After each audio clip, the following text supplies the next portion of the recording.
All right, Randall Hughes with God Glorified, and we're commenting on today's reading for August the 4th. What we captured today in our reading was the complete life and reign of Manasseh, the son of Hezekiah. Hezekiah was, we mentioned, one of the top three kings, surely, if not top two, behind David, a great king. And yet his son Manasseh did not follow in his paths. He was wicked, and just the abominations that he did in causing his children to pass through the fire to various false gods and things. And it mentioned the plummet of Ahab. In other words, Ahab was one of the most wicked kings in Israel. Manasseh was probably by far the wickedest king in Judah. And so he may have surpassed the bar, the hallmark that Ahab set as being so wicked that God said there's none that has sold himself out. And Manasseh may have passed that level. And it's amazing the effort that God went to here.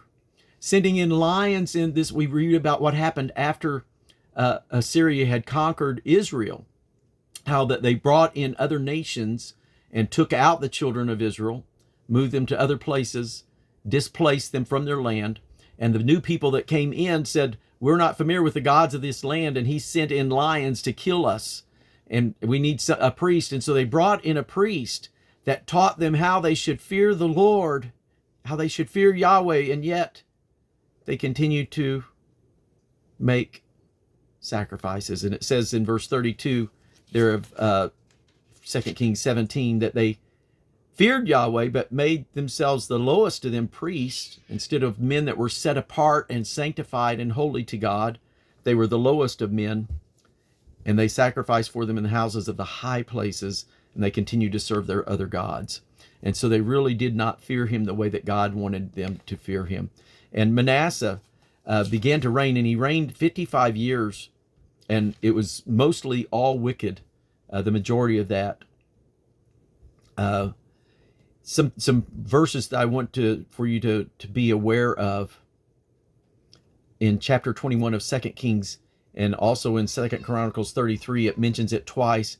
It says, he built altars in the house of Yahweh, of which the Yahweh said, in Jerusalem will I put my name.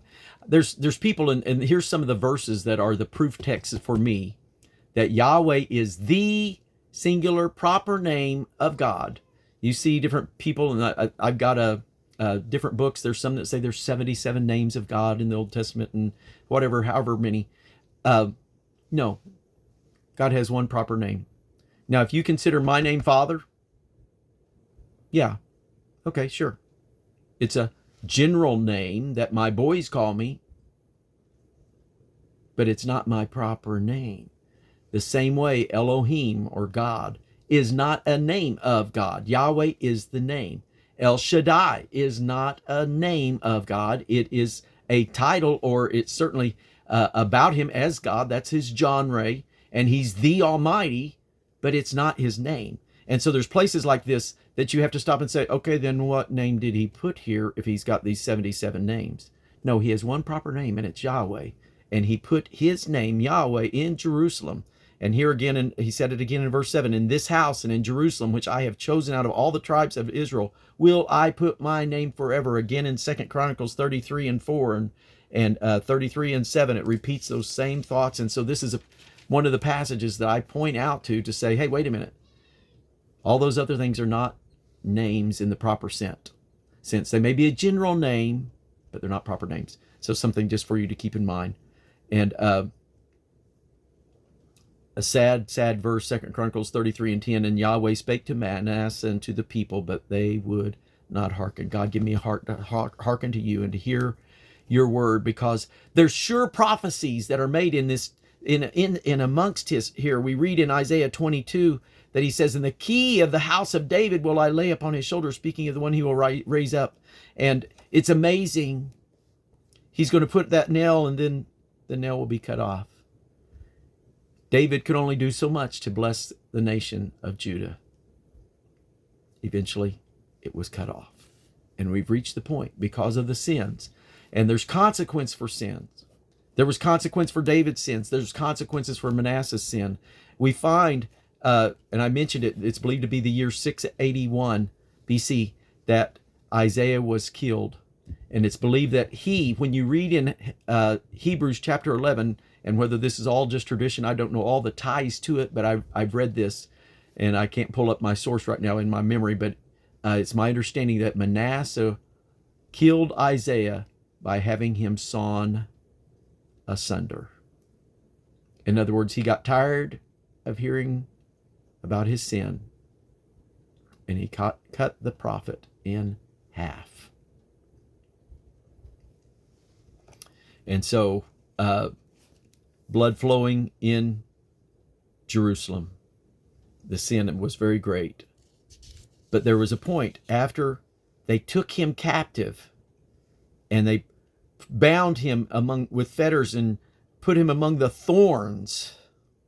In other words, some level of torture, that he began to cry out to God. He humbled himself. This is the secret to living for God. Not to do like Manasseh, but to walk humbly with God daily, acknowledging him to be the King of Kings and Lord of Lords and the ruler of your life, and to die to sin in flesh every day and say, I'm living for you today, God. Let your Spirit lead and guide me so I can be everything you want me to be, God. And so that's what the secret of it is, to live for God, because God is a merciful God. He may restore you, but the damage Manasseh did destroyed a nation.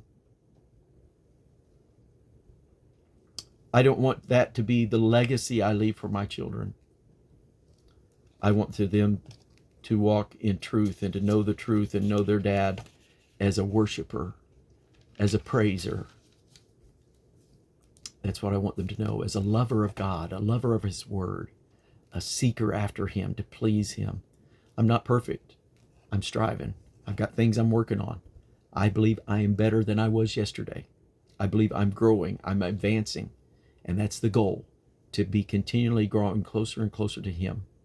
And so that is our goal, to live for him and leave a legacy to our children, if God should tarry, that they will have something to build on and a foundation that will carry them through their lives. And so that's the word for today. Walk humbly with God so that he doesn't have to humble you, because he will draw nigh to the humble, but he abhors, he hates pride. And so we want to walk humbly with our God. God bless you.